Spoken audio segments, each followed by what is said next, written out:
Hello बच्चों, स्वागत है आप सबका आपके अपने इस यूट्यूब चैनल आकाश एकेडमी। बच्चे आज आपके लिए लेकर आया गया हिंदी का मॉडल पेपर। बच्चे आप इस मॉडल पेपर को पूरा का पूरा तैयार करिए, जो आपके एग्ज़ाम के लिए बहुत ही महत्वपूर्ण होने वाला है। ठीक है, और इस वीडियो को पूरे अंत तक देखिएगा, क्योंकि पूरे क्वेश्चन आपको लेकर आया गया है किस प्रकार से क्वेश्चन आएगा बोर्ड के एग्ज़ाम में। तो जिन बच्चों को बोर्ड का पेपर देना है वे बच्चे सभी तैयार हो जाएं और इस पूरे वीडियो को अंत तक ज़रूर देखें। ठीक है, क्योंकि आपके लिए बहुत ही एक क्वेश्चन अच्छा लेकर आया गया है और जिससे आपको 90+ नंबर कम से कम आपको आएगा इसमें। ठीक है, ये ध्यान रखिएगा। तो पूरे वीडियो को देखिए। चलिए क्वेश्चन नंबर स्टार्ट की जाए। फर्स्ट क्वेश्चन देखिए बच्चे, इसमें वो मार्कशीट वाला जो क्वेश्चन है 20 नंबर का, उसको देखा जाएगा। ठीक है, वो मार्कशीट पर आधारित क्वेश्चन क्या कर रहा है? कह रहा है कि हिंदी गद्य का आविर्भाव किस शताब्दी में हुआ।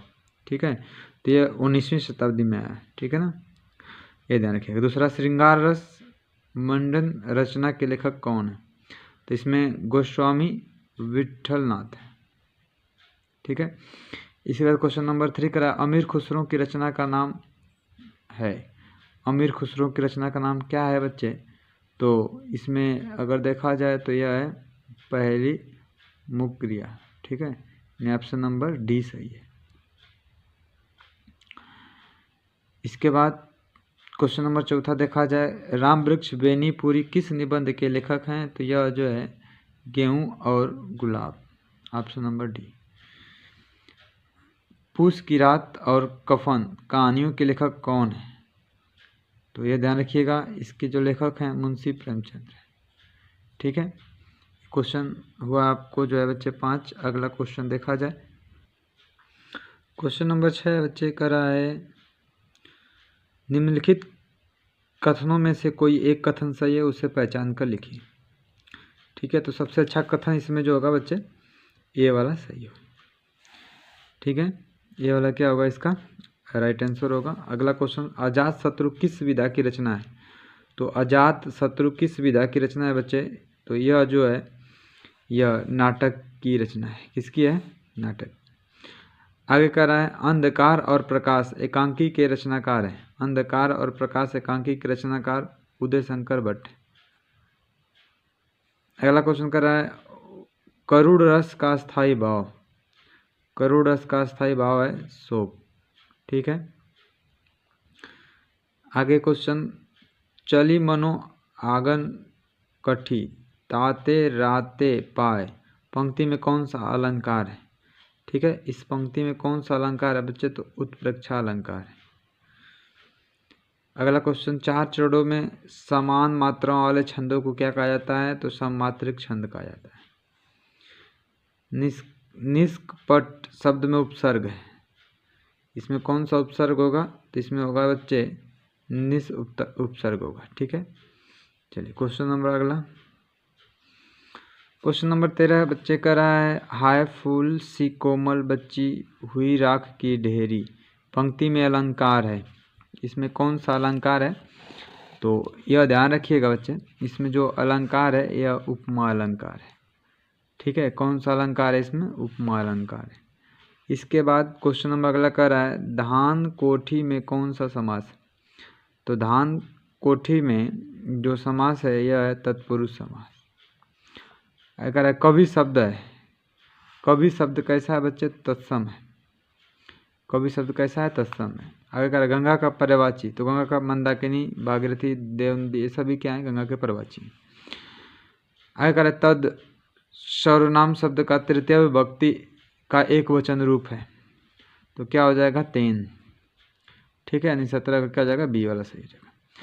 आगे कह रहा है, भानु ने बताया था कि राधिका बीमार है, रचना के आधार पर इस वाक्य का प्रकार है। तो यह मिश्रित वाक्य है। कैसा वाक्य है? मिश्रित वाक्य है। अगला क्वेश्चन कर रहा है कि उसने मेरी बात ध्यानपूर्वक सुनी, वाक्य में प्रयुक्त ध्यानपूर्वक का व्याकरणिक परिचय है। तो इसमें जो राइट आंसर होगा क्रिया विशेषण का। ठीक है, क्वेश्चन नंबर अगला कर रहा है, उससे दौड़ा नहीं गया, इस वाक्य का वाच्य बताइए। उससे दौड़ा नहीं गया, तो इसका जो वाच्य होगा क्या होगा? भाववाच्य। Option number B. बच्चे वो आपका 20 में 20 नंबर लाने वाले क्वेश्चन, ठीक है, जो ओमार पर आधारित है, आप अच्छे तरीके से रंगिए। और बाकी आपको क्वेश्चन दिखाया जाए किस प्रकार से क्वेश्चन बनते हैं, जो वर्णात्मक क्वेश्चन होते हैं बच्चे, आपको लिखने के लिए बहुत ही अच्छे तरीके से लिखना होगा। और बाकी क्वेश्चन को आप देखिए। अगर आपको इस क्वेश्चन का पूरे सलूशन के साथ चाहिए वीडियो तो आप कमेंट करिएगा।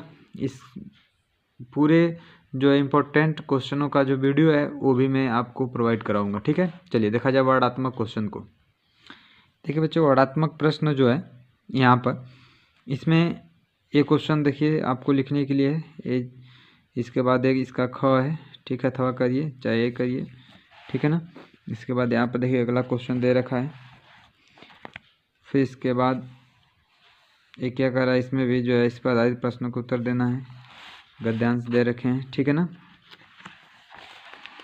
फिर क्वेश्चन है देखिए यहाँ पर, ठीक है बच्चे, इस तरीके से क्वेश्चन आते हैं। और यहाँ पर देखिए दिया निम्नलिखित संस्कृत गद्यांश में किसी एक का संदर्भ सहित हिंदी में अनुवाद करना है, चाहे आप जो करिए, ठीक। अगला क्वेश्चन देखिए कुछ इस प्रकार से 25, ठीक है।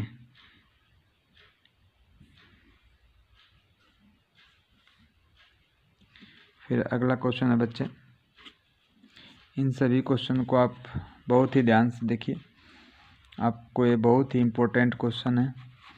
इस सभी क्वेश्चन को आप अच्छे तरीके से तैयार रखिएगा ताकि आपके एग्ज़ाम में बहुत ही सहायता मिले, ठीक है। ये अगला क्वेश्चन है। तो इस प्रकार से सभी क्वेश्चन जो है बच्चे बनकर आते हैं, ठीक है ना।